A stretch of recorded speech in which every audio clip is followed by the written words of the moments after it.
Sud Radio, la vérité en face, Jean-François Achilly. Bonjour, bienvenue dans la vérité en face. Beaucoup de choses à se dire ce matin. Les Français, vous le savez, sont confrontés à la crise politique.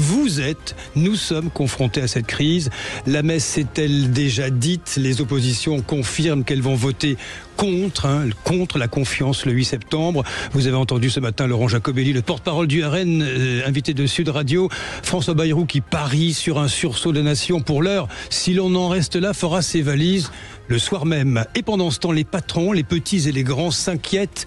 Vous savez que les universités d'été du MEDEF démarrent aujourd'hui. Les entreprises sont plus que jamais dans le flou entre le marteau des normes et des taxes et l'enclume d'une crise profonde. Difficile d'investir, de se développer, d'embaucher avec une telle instabilité, des marchés dans la tourmente, des banquiers frileux, un système rongé par la dette publique et des Français tout aussi inquiets qui épargnent plus qu'ils ne consomment. Vous y ajoutez la diatribe, il faut le dire, permanente de certains responsables politiques qui n'ont de cesse de répéter que l'État verse un pognon de dingue aux entreprises, plus de 200 milliards sans contrôle ni suivi. Il faudra certes faire le ménage dans les niches fiscales, dans certaines aides injustifiées. François Bayrou l'a d'ailleurs évoqué hier devant la CFDT, mais le discours anti-patron, anti-boîte devient un insupportable mantra assimilant à un tricheur, un délinquant fiscal, l'entrepreneur sans lequel il n'y a pas de vie économique, il n'y a pas d'innovation, pas d'emploi et pas d'avenir. À suivre nos débats, nos invités avec nous. Il est en studio. Je vous dis bonjour, Alain Di Crescenzo, président de CCI France. Vous aurez la parole dans un instant. Et à suivre, à 9h30, j'accueillerai la sénatrice de Paris. Nous évoquerons la crise avec elle, Agnès Séveraine, la porte-parole des Républicains. Les Français face à la crise politique, les patrons déboussolés. Vous réagissez au 0826 300 300. Et hashtag on en parle avec vous, Jules Boscherini, justement François Bayrou qui tente le tout pour le tout avant le 8 septembre avec cette adresse aux Français. Oui, menacé mais fidèle à ses convictions, Bayrou souhaite aller au bout de ce qu'il a commencé. Mais pour cela, le Premier ministre le sait, il va avoir besoin de soutien et c'est la demande de la dernière chance. C'est un moment de clarification et c'est un moment de vérité. Dans les 13 jours qui viennent, les Français vont influencer leurs représentants pour qu'ils choisissent et disent s'ils se placent du côté du chaos ou du côté de la conscience et de la responsabilité. 13 jours pour choisir entre le chaos et la responsabilité des propos tenus à l'université d'été de la CFDT et qui ne plaisent pas à tout le monde parce que s'il s'adresse aux députés, François Bayrou inclut également l'ensemble des Français. Déclaration qui fait beaucoup réagir, celle de François Bayrou. Oui, les utilisateurs des réseaux sociaux sont sceptiques face à cette demande. On se demande qui est le chaos et qui est la responsabilité, peut-on lire sur X, ou alors moi ou le chaos, c'est le pire des arguments pour convaincre. Et cet autre utilisateur également qui estime que le 49.1 et le vote de confiance ne sont finalement qu'un pistolet à eau employé par François Bayrou.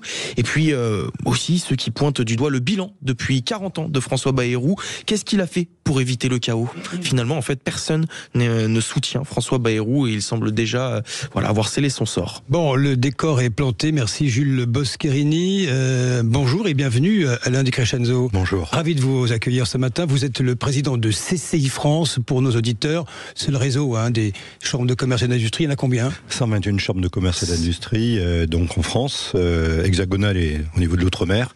Et 3 métiers, c'est le service public aux entreprises, dont on a bien besoin, on en reparlera. Oui. La formation, nous sommes les premiers formateurs après l'éducation nationale et nous sommes le premier gestionnaire d'infrastructures, de petites infrastructures régionales. Ça fait du monde. Ça fait du monde, ça fait 14 000 collaborateurs et 9 000 élus bénévoles qui travaillent donc pour l'économie de la France et l'économie des territoires. Cette petite microéconomie dont on ne parle pas assez. On va en parler justement. Vous vous rendez à Roland-Garros aujourd'hui, pas pour le tennis, c'est pour les universités. C'est pour les universités d'été du MEDEF, le patronat comme on disait avant.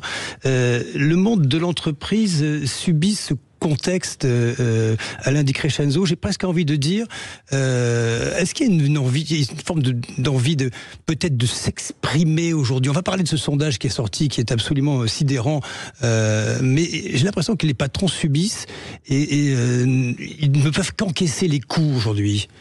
Alors écoutez, en tout cas, ils font parce que si vous regardez la confiance qui existe dans ce pays, Il n'y a pas beaucoup de confiance, on y reviendra, dans l'économie, pas beaucoup de confiance dans la politique. Si on regarde la confiance dans les PME-PMI, 70% des Français ont confiance dans leurs PME-PMI. Point numéro 1. C'est comme les maires de France. Hein. C'est comme les maires de France. C'est pareil. Mais parce qu'on est dans les territoires, si vous voulez. Tout ce qui est ancré dans les territoires amène confiance et aussi de la productivité. Voilà. Et moi, je l'ai vu pendant les vacances. Donc, j'étais dans un petit territoire de Dom Provençal. Si vous voyez la cohésion qui existe entre le monde de l'artisanat, le monde de l'entreprise et le monde des élus locaux, c'est extraordinaire. Deuxièmement, peut-être, ces mêmes entrepreneurs, même s'ils souffrent, les 2/3 ont confiance dans leur entreprise. Donc, vous voyez, si on parle de confiance aujourd'hui, c'est l'entreprise. Je ne le vois que là. Et c'est là-dessus qu'il faut capitaliser. Mais vous entendez le discours, je ne vais pas faire de la politique, vous embêtez avec ça, on n'a pas que ça à faire, parce qu'on va parler de nos entreprises, nos boîtes, nos patrons. Mais vous entendez cette espèce de discours lancinant, permanent, comme si le patron était un ennemi de classe. Écoutez, moi je ne l'entends pas. Je veux dire, le discours politique, officiel. Oui, mais pas celui du terrain, c'est ce que vous dites. Mais qui porte ce discours? Quelques politiques. Oui. Mais quand je vais à l'Assemblée nationale, quand je vais au Sénat, donc je ne l'entends pas. Je crois qu'il y a peut-être un bruit de fond, mais dans la vérité, dans la réalité, ce qui amène la confiance, c'est l'entreprise et ces entreprises, notamment nos plus petites. Oui, les plus petites, qui sont à dimension humaine et qui sont extrêmement dynamiques, avec un tissu très dense, très varié.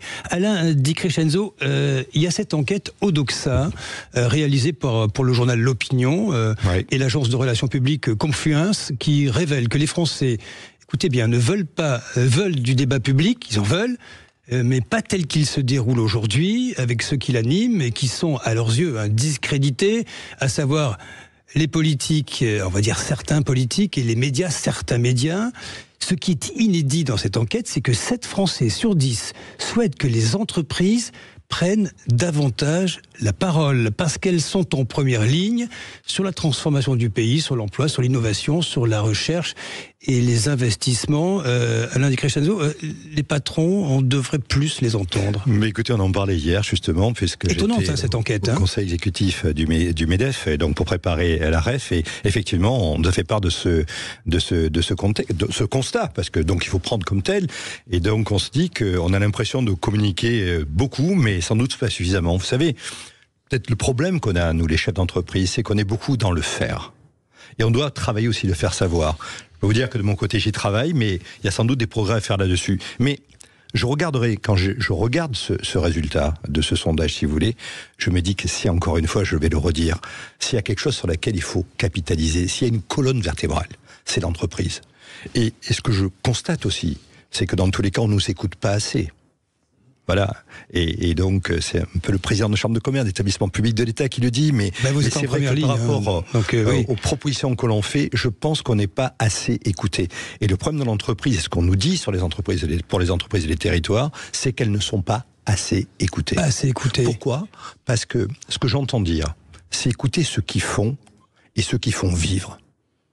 Et ça, c'est fondamental. Et voyez, moi, quand j'ai envie de me ressourcer, quand je veux comprendre ce qui se passe, je reste pas dans mon bureau. Je vais sur le terrain. Toutes les semaines, je suis sur le terrain, je vais rencontrer des entreprises, de la plus grande à la plus petite, de façon à comprendre ce qui se passe et à prendre les bonnes décisions. Ils vous disent quoi, les patrons, tout confondus ? Alors, écoutez... En substance, hein ? Non, mais c'est très simple. Ils nous disent, l'indicateur d'optimisme est au plus bas. Donc, il est à 68. En 2015, on l'a créé, il était à 100. La moyenne longue période est à 120, et lorsqu'on a tout fermé période Covid, il était à 49. Donc, globalement, en dehors de la période de fermeture de nos entreprises, l'indicateur d'optimisme est au plus bas. La deuxième chose qu'ils nous disent, c'est la confiance en l'économie française. 12% des entrepreneurs ont confiance, le minimum est à 11%. Vous voyez, on a touché le fond. Par contre, ce qui est important, c'est qu'ils ont envie de se battre. 66% ont confiance dans leur entreprise. C'est-à-dire que, globalement, ailleurs, c'est compliqué, mais chez moi, je maîtrise. Et donc c'est là-dessus qu'il faut capitaliser.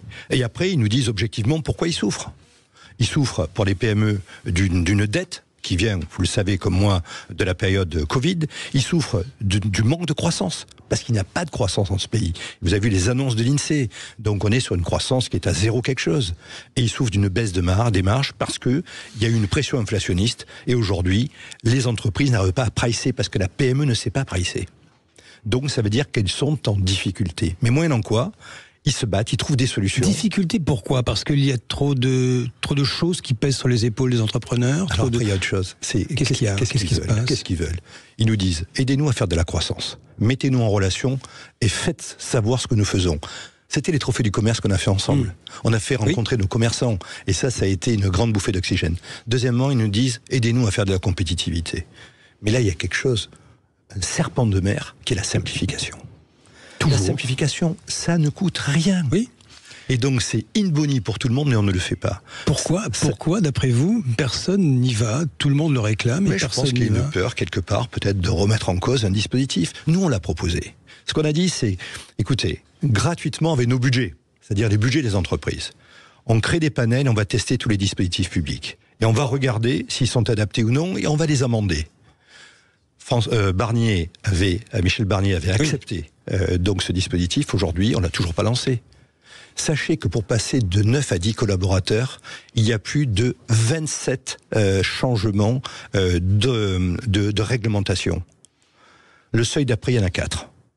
Mais c'est débile, c'est du délire. Inverser. Mais vous avez des personnalités comme au hasard David Lisnard qui régulièrement s'exprime et parle de simplifier, pas seulement le millefeuille, mais de tous les dispositifs, de faire simple. Jean-Louis Borloo dit la même chose, il tient le même discours. Il faut faire simple, il ne faut pas qu'il y ait 5-6 interlocuteurs, il faut qu'il y en ait un seul ou deux maximum pour que ça aille plus vite. Mais personne ne le fait, comment c'est possible? Nous on l'a proposé en tout cas. Oui, vous proposez. Mais je n'ai pas de pouvoir législatif, moi. Vous savez, mais vous n'êtes pas écouté là-dessus. Ben écoutez, sur des points on est écouté, mais pas la majorité bien sûr, de façon très claire. Mais on sait. On a un dispositif, ça coûte pas cher.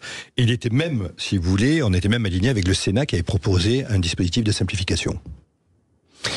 Oui, mais on n'en est pas là. Vous allez, dernier mot avec vous, et c'est vraiment intéressant ce que vous nous dites ce matin, et c'est assez édifiant parce que c'est un monde réel qui est quasiment, qui est vaste et presque invisible aujourd'hui, ce terreau des entrepreneurs qui sont pleins de dynamisme et qui regardent ce qui se passe de façon médusée. Vous allez là au MEDEF, pensez que vous allez arriver à secouer un peu le cocotier avec les patrons, ou ça va en rester en l'état et on va faire que de la politique sur le fil de l'eau? Écoutez, nous la politique c'est pas notre métier. Non. Et moi, patron d'établissement public, c'est pas du tout mon métier. Boulot, non. Moi, j'ai qu'une mission, soutenir l'économie de ce pays et l'économie de ce pays. L'économie des entreprises, bien sûr, avec les responsabilités qui sont les mêmes. Ce que je peux vous dire, c'est qu'on va rien lâcher. C'est qu'on sera toujours force de proposition. Et on souhaite simplement, si vous voulez, que quelque part, ce brouhaha politique s'estompe et qu'on retrouve de la visibilité. Il n'y a qu'une chose qu'il faut, c'est de la confiance. Et pour ça, si vous voulez, il faut faire ce que l'on fait, c'est ce qu'on appelle les plongées en profondeur ou les deep dive en anglais, retourner sur le terrain. Je vous assure, j'étais le 22 août dans un petit village de 50 habitants, avec une cinquantaine, quelques présidents de chambre de commerce, des élus locaux, des artisans, des commerçants, des petits entrepreneurs. Mais elle est là, la confiance. Donc je crois qu'à un certain moment, il faut redescendre sur terre. Et ce qu'on nous demande de faire, c'est d'écouter ceux qui produisent. Et moi, je suis là pour les soutenir. Et donc ce que je vous dis simplement, c'est que je ne lâcherai rien. Même si c'est difficile, y compris sur nos budgets, où on est vraiment, on a vraiment un gros coup de feu en ce moment. Mais quel que soit le coup de feu qu'on a aujourd'hui, on restera sur le terrain parce que si on ne soutient pas nos entreprises, ça sera et un chaos politique et un chaos économique. Et la France ne peut pas se le permettre. Allez, le message est passé avec vous. Merci Alain Di Crescenzo. Je rappelle, président de CCI France, le réseau de 121 chambres de commerce en France et sur les Outre-mer. Oui. Et bonne journée au MEDEF, à la REF, à Roland-Garros. Allez, merci à vous. 0826 300 300. Vous réagissez à ce qui vient d'être dit. Vous avez la parole à 9h17 sur l'antenne de Sud Radio. À tout de suite. Sud Radio, la vérité en face, Jean-François Akili. Il est 9h21, 0826 300 300. Vous avez la parole sur l'antenne de Sud Radio. Les patrons déboussolés par la situation politique. L'université d'été du MEDEF qui démarre ce matin. Nous sommes en ligne avec vous. Bonjour Marcel Bénézé. Bonjour à vous tous, les auditeurs de Sud Radio, bonjour. Ravi de vous accueillir. Bien sûr. Oui, dites-moi.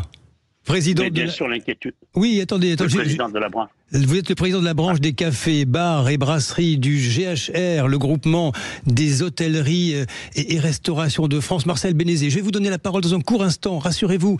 Je voudrais juste prendre le témoignage tout de suite, si vous le permettez, Marcel Bénézé, de Patrice, qui est artisan en bâtiment. Bonjour à vous. Oui, bonjour. Bonjour à tous les auditeurs. Vous nous appelez d'où, Patrice? Vous nous appelez d'où? J'appelle de Parisot, un petit village du Tarn-et-Garonne. Parisot, dans le Tarn-et-Garonne. Oui. Alors, vous une petite entreprise, hein? Vous êtes combien? Fait, oui. Vous êtes combien dedans? Alors, on est 4, et j'ai 4 salariés. Moi, je suis le dirigeant, et puis j'ai un apprenti. Et alors, le plus difficile oui. pour vous, vous êtes ce qu'on appelle et ce n'est pas péjoratif, un petit patron. Et quel est le plus difficile pour vous dans l'exercice quotidien de votre activité? Alors, si vous voulez, il y a 3 points qui pour nous sont assez difficiles. Le premier, déjà, c'est l'administratif qui est très haut, notamment le montage de dossiers pour tout ce qui est l'énergie pour être. Je crois qu'on perd la communication. C'est loin, Parisot, ça va être magnifique, mais c'est un peu loin. Je me tourne vers vous, Marcel Bénézé. On va entendre ce témoignage dans quelques instants. Vous, je rappelle, vous présidez la branche des cafés, bars et brasseries du groupement des hôtelleries et restaurations de France. Marcel Bénézé, ce qui se passe en ce moment avec cette valse politique, cela vous inquiète? Je ne suis pas inquiet, je suis très inquiet parce que nous allons avoir une rentrée qui a commencé déjà. Les MEDEF, j'ai écouté monsieur, que moi je suis élu aussi à la Chambre de commerce de Paris, oui. Île-de-France, et j'ai écouté le président de CCI France, et il a tout à fait raison. Aujourd'hui, nous n'avons aucune visibilité. On ne sait même pas si on aura un gouvernement le 8 septembre. Il y a une manifestation qu'on prévoit le 10, un pays à l'arrêt, mais aujourd'hui on n'a pas besoin de ça. On a besoin de travailler. Aujourd'hui, moi je suis à l'Aïol. J'ai fait le tour petit peu de l'Aveyron, du Cantal et de la Lozère. Mais c'est une catastrophe, les gens. Mais les paysans, mais la France profonde est complètement affolée de ce qui se passe. Je pense que là, c'est très très grave et je suis très inquiet parce qu'aujourd'hui, aucune visibilité. On ne sait pas si demain on aura un gouvernement. Tout ce qui a été préparé, parce que j'ai écouté la ministre de l'Agriculture par rapport à toutes ces maladies du cheptel. Elle fait des propositions, on ne sait même pas si demain elle sera là, mais c'est une catastrophe. Quand je pense qu'on nous compare, l'Italie est en train de prendre le pas devant nous, l'Espagne, la Grèce, mais quand je vois qu'on nous compare à la Grèce qui était il y a 8 ans, mais c'est une catastrophe que les Français se réveillent. Marcel, il faut qu'ils se mettent au travail. Il faut que tout ça se réveille. Mais on va pas faire un débat là-dessus, mais quand on dit à qui la faute, mais c'est même plus la question maintenant. Il faut que ça se réveille tout ça. Hein. Il faut réagir vite parce que sinon nous allons le payer très très cher et nos enfants vont le payer très cher. Aujourd'hui, il y a une inquiétude. Les gens ne dépensent plus parce qu'ils ont peur pour leurs petits-enfants. Aujourd'hui, il y a une économie des Français qui est assez importante. Il faut que les gens dépensent, mais il faut surtout que le gouvernement nous aide. Aujourd'hui, ce que disait votre intervenant sur la paperasserie, on nous parle de simplification. Moi, ça fait 40 ans que je suis dans ces situations et ça fait 40 ans que j'entends de simplification. Aujourd'hui, la simplification, elle n'est pas là. La simplification n'est pas là, vous dites. On va peut-être écouter Patrice. On vous a retrouvé, Patrice. Hein, vous êtes en direct de Parisot. Vous me disiez, c'est dans le Tarn-et-Garonne. La communication était assez chaotique. Patrice, donc vous disiez, la paperasserie, c'est ce qu'il y a de plus difficile, mais vous avez d'autres sujets de préoccupation. Oui, il y a les sujets de préoccupation, c'est aussi qu'on croule sous les taxes. Je vais vous donner un exemple vite fait. Vous voyez, sur 100 € qu'on gagne, on est taxé déjà, nous, le bâtiment, à 47%. Il nous reste 53 € sur ces 53 € qu'on veut prendre pour nous. Donc, on est encore taxé à 50% quand on le sort de la société. Il nous reste plus que 26,50 € et encore sur ces 26,50 €, on est taxé donc par la TVA qui est à 20%. Donc vous imaginez bien tout ce qu'on doit rentrer pour se sortir un salaire décent. Et ensuite, quand on dit qu'un salarié travaille 6 mois de l'année, pour l'État, un artisan, nous on travaille plus de 3/4 de l'année pour l'État. Donc c'est extrêmement lourd, ça nous pèse beaucoup ça aussi, et notamment pour le troisième point que je voulais indiquer, donc c'est pour la reprise de nos petites entreprises. Où c'est que, moi j'ai 55 ans, je suis proche, à la fois proche et loin de la retraite, mais c'est maintenant qu'il faut s'en occuper donc pour les reprises d'entreprise. Où c'est que les jeunes ne sont plus du tout motivés pour reprendre une entreprise, parce que c'est administrativement, c'est lourd. Oui, c'est un peu le cauchemar, quoi, oui.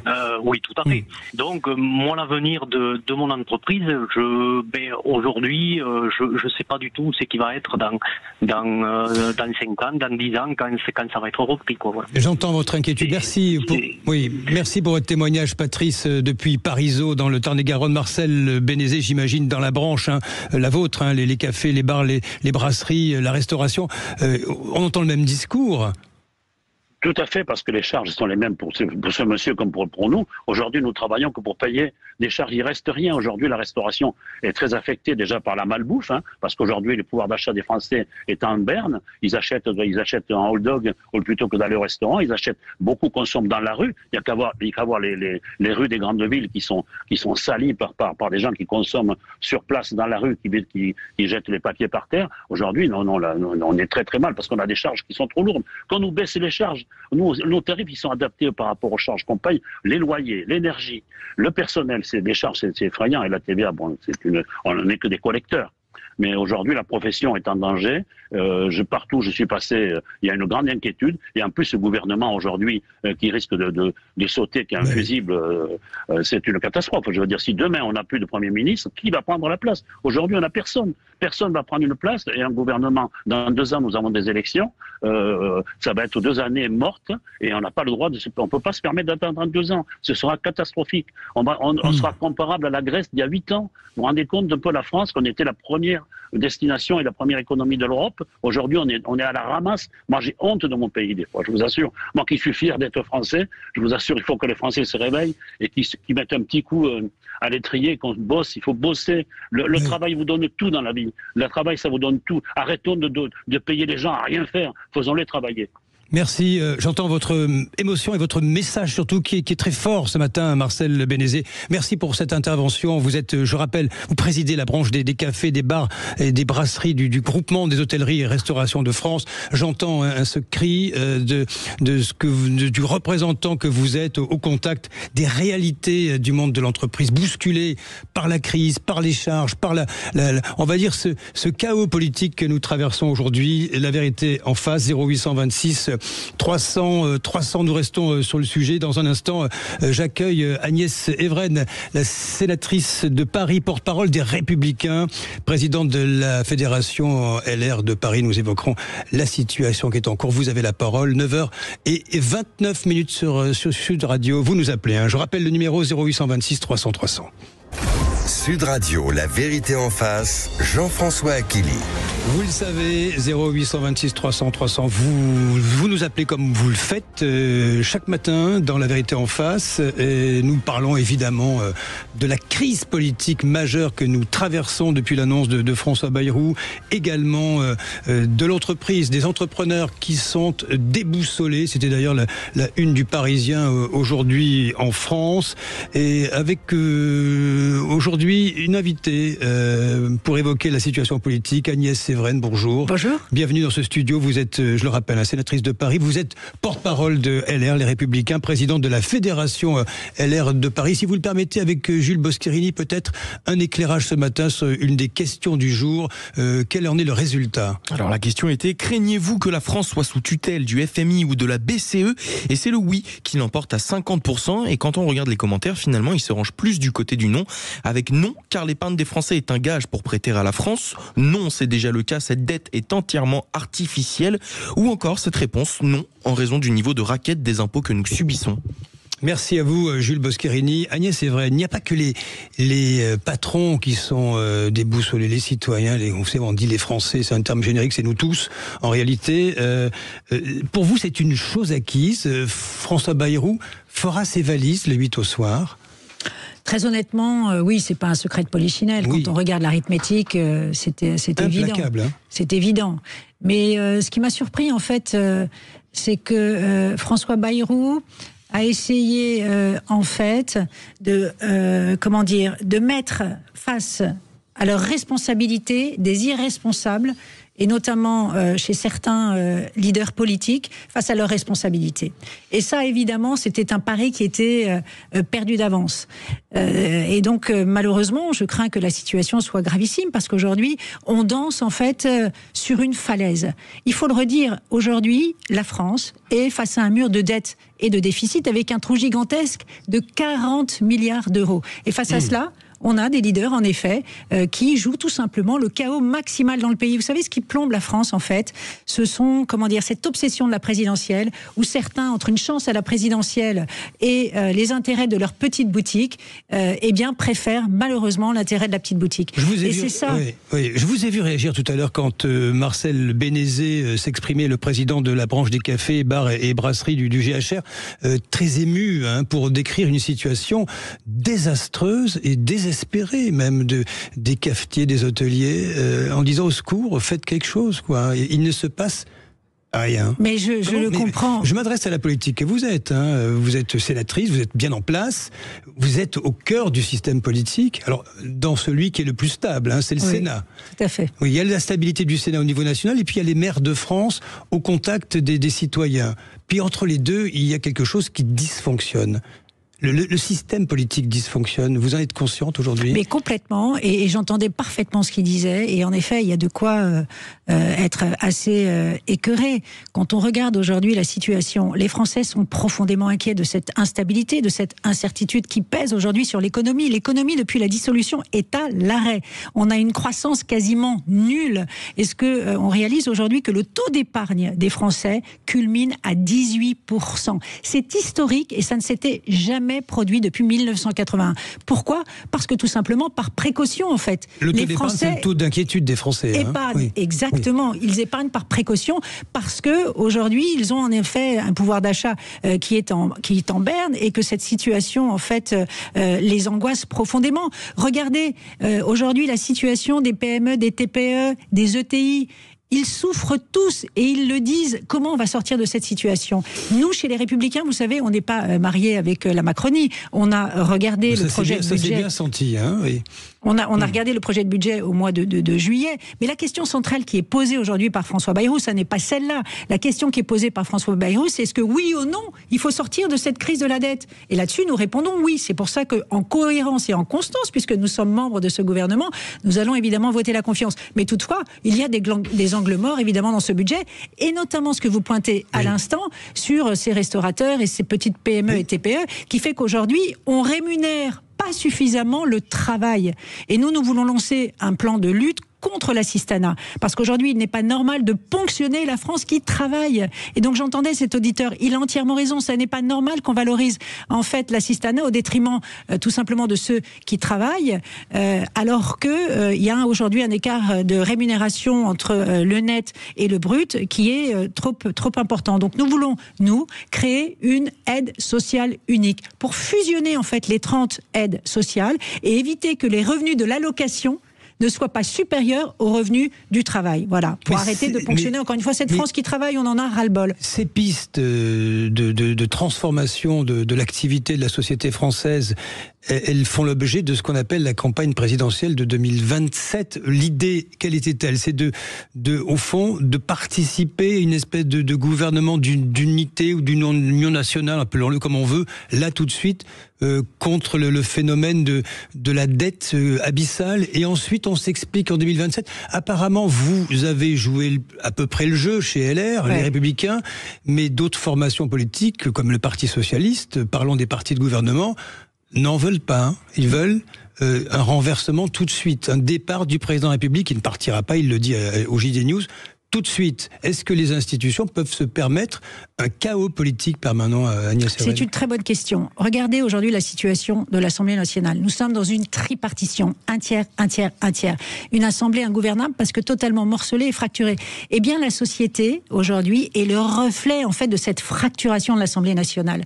Parce que la société française est fracturée entre des générations, des opinions et des territoires. Et donc, pourquoi est-ce que vous pensez que la dissolution changerait cette situation ? situation. Les mêmes causes produiront les mêmes effets. Je l'ai dit tout à l'heure, merci Emmanuel Macron, la dissolution nous a coûté très très cher, puisqu'aujourd'hui on a une économie qui est totalement à l'arrêt. Le pays est à l'arrêt. Les TPE, les PME, les ETI souffrent aujourd'hui. Les Français souffrent. Il y a un restaurateur tout à l'heure qui disait que désormais la restauration a baissé de 25%. C'est-à-dire que les Français ne vont plus dans les restaurants. Ils ne prennent plus forcément du vin ou de la bière. Enfin voilà, on en est là aujourd'hui. Donc moi je pense que de toute façon, destituer Emmanuel Macron est une sottise, puisque ce sera impossible. Et deuxièmement, Emmanuel Macron, pour comprendre un peu, pour le psychanalyser un peu, je pense qu'il est totalement accroché à son poste, et il a entièrement raison. Il a été élu légitimement pour un mandat de 5 ans. Mais sur la simplification, sur la baisse des charges qui sont trop élevées, sur l'assouplissement du système de l'emploi, même si France Travail essaie de... Franchement, on entend ça depuis combien de temps, Agnès Evren? Vous avez tout à fait raison, mais vous savez le vrai sujet. Après majorité, personne ne s'y attaque réellement. Mais c'est ça, parce qu'il n'y a aucune réforme structurelle qui a été engagée, hélas, par ce gouvernement.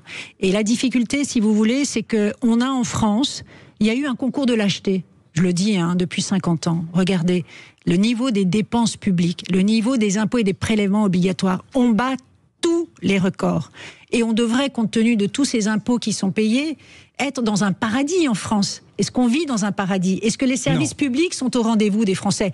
Non. Quand on regarde la situation des hôpitaux, des urgences saturées, de l'école publique aujourd'hui, où il y a une fuite dans le privé, où on a 20% des élèves qui sont scolarisés dans le privé, et donc on se dit, mais où va cet argent? Et donc, comme vous le dites, malheureusement, aucune réforme structurelle n'a été entreprise, alors qu'on devrait baisser le coût du travail aujourd'hui. Et nous, c'est ce que nous demandons. Je vous le disais tout à l'heure, il y a des angles morts dans le projet de budget qui a été présenté par François Bayrou. La droite républicaine, avec Laurent Wauquiez et Bruno Retailleau, va présenter évidemment des propositions.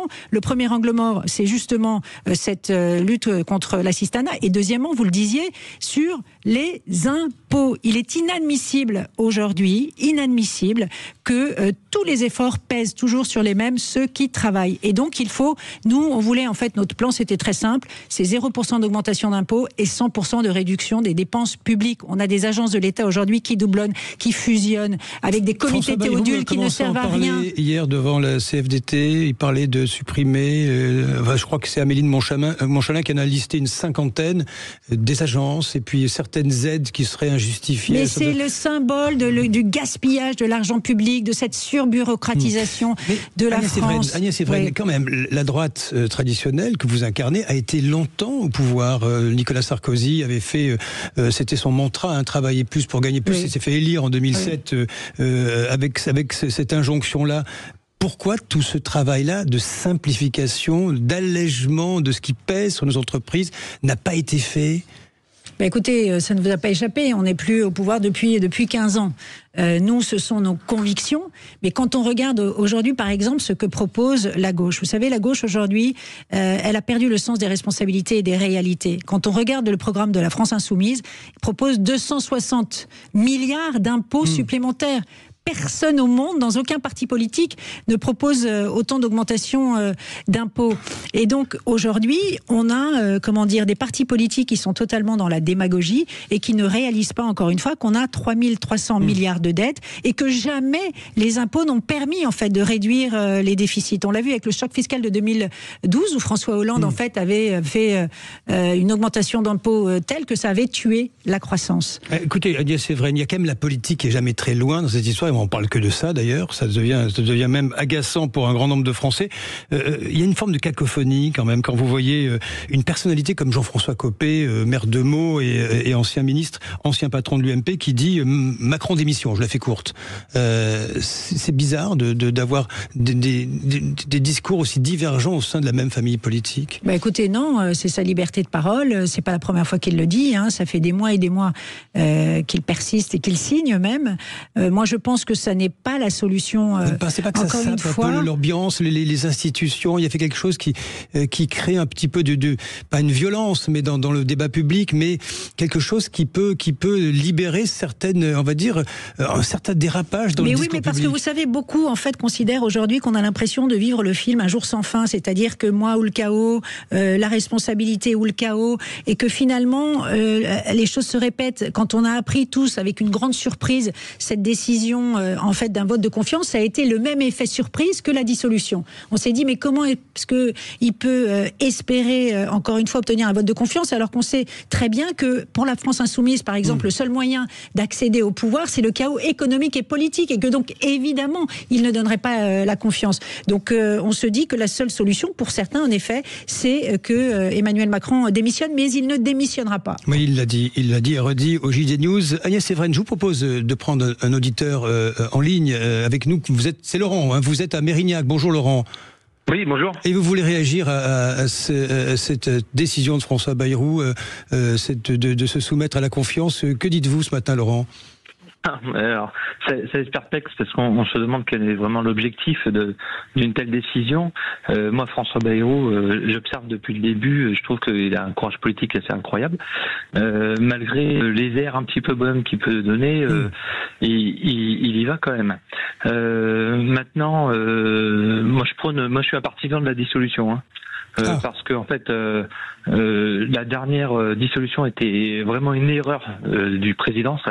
On est tous d'accord là-dessus.